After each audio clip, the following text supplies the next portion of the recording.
George S. Patton, a name that, when mentioned, evokes not only the image of an extraordinary military leader in World War II, but also a figure surrounded by controversy. He was a man who achieved victory, yet also sparked division, both within the military and among the public. A general with unmatched military talent, Patton's strong opinions often shocked those around him. Throughout his life, Patton fought not only the enemy on the battlefield, but also struggled with his own values and relentless determination. He was unafraid of challenges and never shied away from criticism, especially when his views clashed with those of his fellow officers. However, it was these very traits that helped him become one of the most memorable and influential generals in the history of the United States military. Patton was not your typical military leader. Born into a wealthy family in California, he was raised in a well-structured, sometimes even strict, environment. The Patton family had a long military tradition, and from an early age, George showed a deep passion for war and the military. From his years at boarding school to his time at the prestigious West Point Military Academy, Patton began honing his military skills. The tactical lessons, rigorous training, and sharp strategic thinking made him an exceptional cadet, even though he was never one to easily fit in with his peers. Patton didn't just study military tactics. He was profoundly influenced by legendary generals in history, such as Napoleon Bonaparte and Alexander the Great. He firmly believed that warfare required decisiveness and creativity, sometimes going beyond conventional military principles.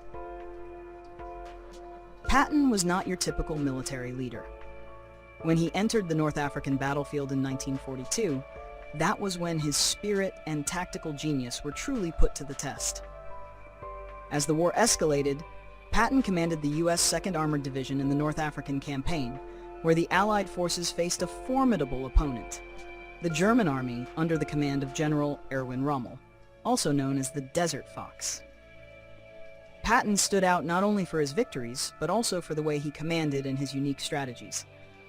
One of his standout tactics was the use of mobile warfare with tanks, rather than engaging in traditional defensive battles. He emphasized speed and flexibility in his armored forces, which allowed the U.S. Army to achieve rapid and surprising victories. He understood that in war, surprise and fast movements were key to success, especially when facing a skilled adversary like Rommel.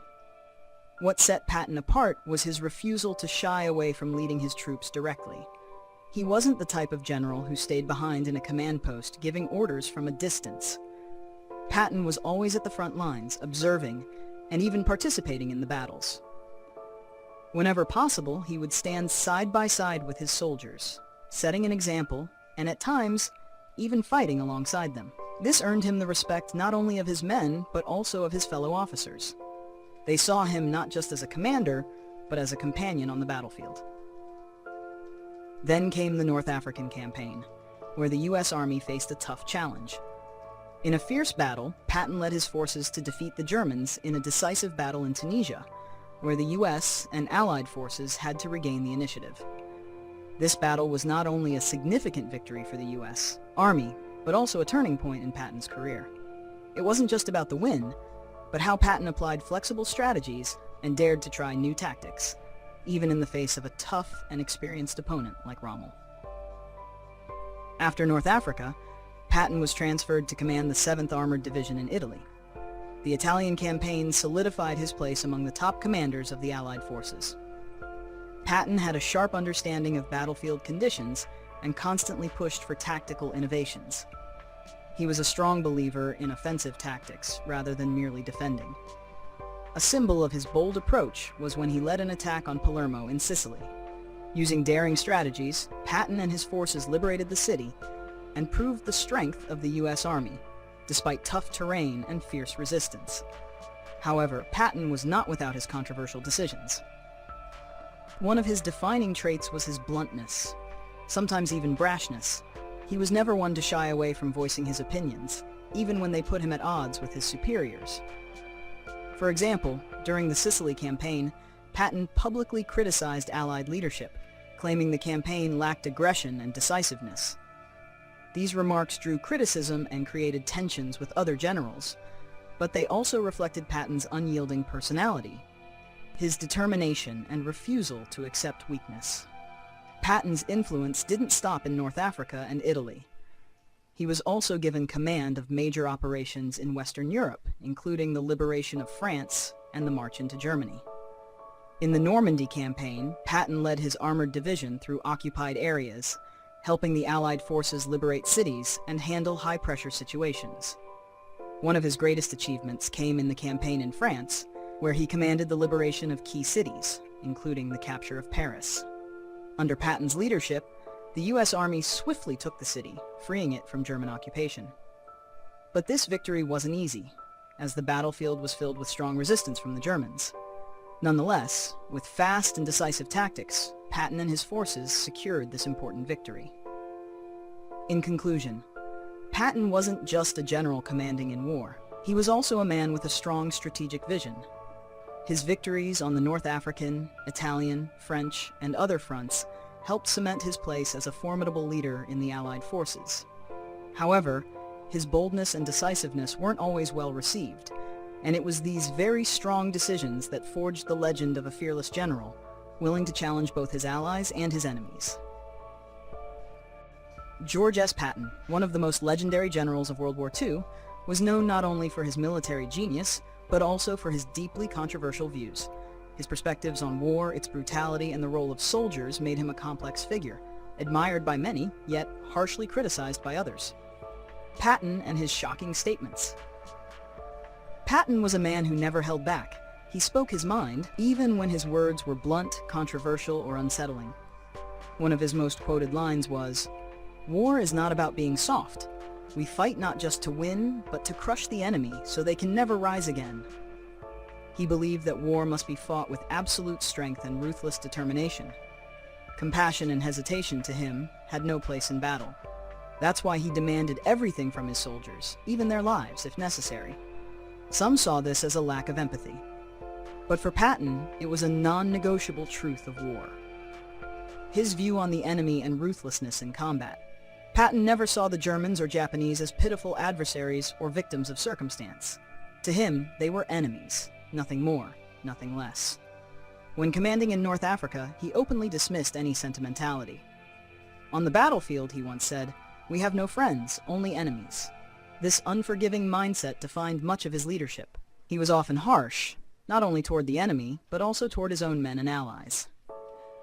And while his victories were undeniable, his lack of emotional restraint worried many fellow commanders. Conflicts with superiors and fellow commanders. Patton's bold views didn't always sit well with the chain of command.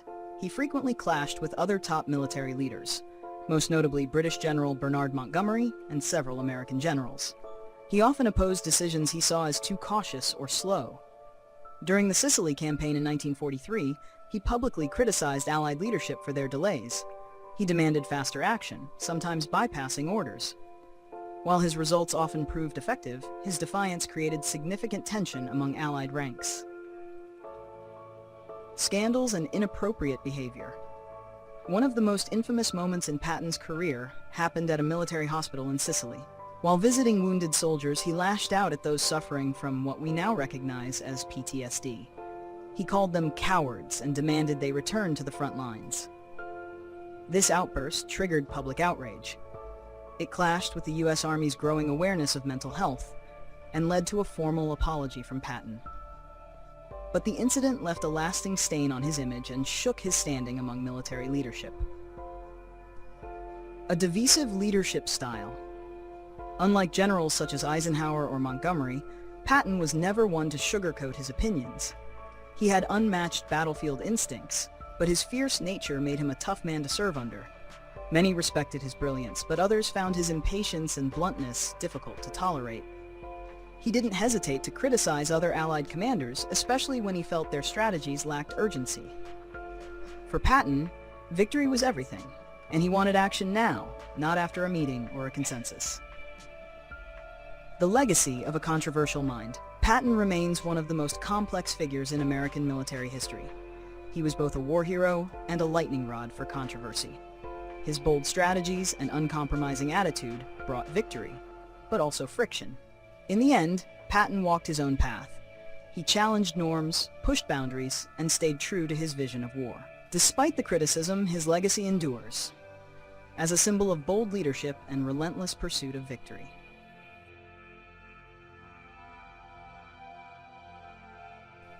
Life after the war: the silent battles of General George S. Patton.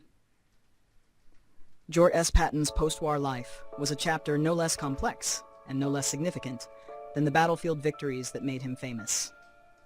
When World War II came to an end, Patton returned home to a hero's welcome. Veterans, the press, and the public hailed him as a symbol of American strength and triumph. But behind the applause, few truly understood the battles he was still fighting. Fame and national celebration. Upon his return, Patton was celebrated not just as a military leader, but as a national icon. His face appeared on the cover of Life magazine, one of the most influential publications of the time. He met with the president, marched in parades, and stood at the center of countless ceremonies honoring the achievements of the U.S. military. And yet, the spotlight never sat comfortably on Patton's shoulders. He was never one to seek attention or bask in praise. Fame, for him, was a burden. In interviews, he remained humble. When asked about his battlefield heroics, he would simply reply, "I just did what any soldier would do." Struggling to adjust to peace, victory did not bring peace to Patton's heart. In war, he had commanded massive armies, made life-or-death decisions, and shaped the course of history. In peacetime, he found himself aimless, wrestling with loneliness and a gnawing sense of displacement.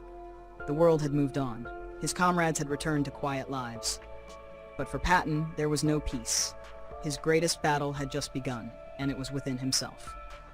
Without the structure and purpose of military command, Patton felt adrift. Throughout his career, he had always pursued clear objectives: liberate territory, defeat the enemy, bring justice. But in the absence of war, he struggled to find a role for himself in civilian life.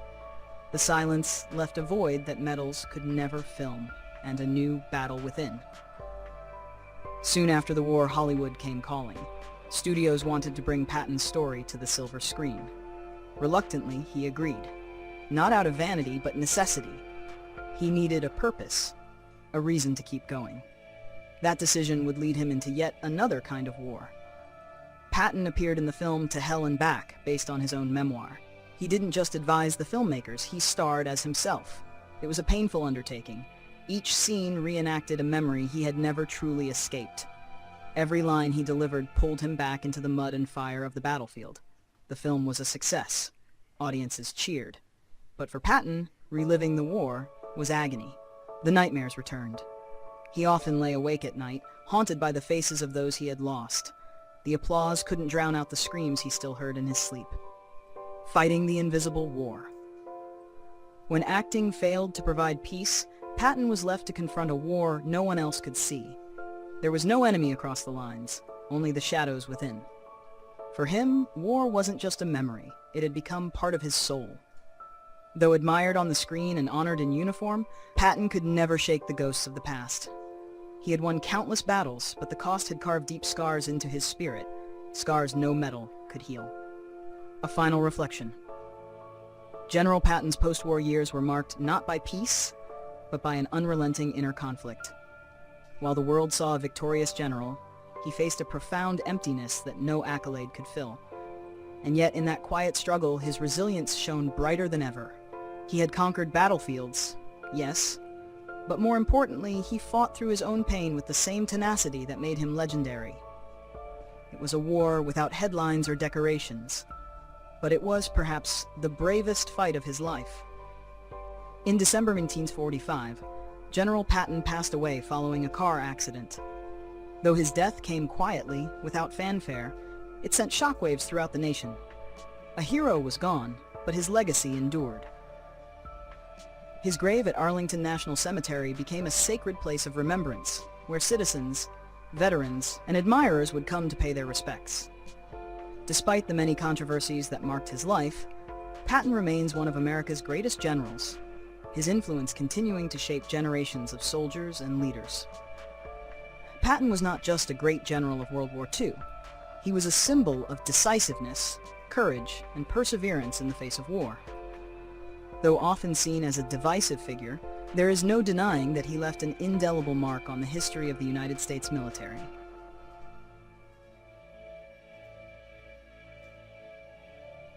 If this story moved you, don't forget to like the video, share your thoughts in the comments, and subscribe to the channel for more powerful stories from history.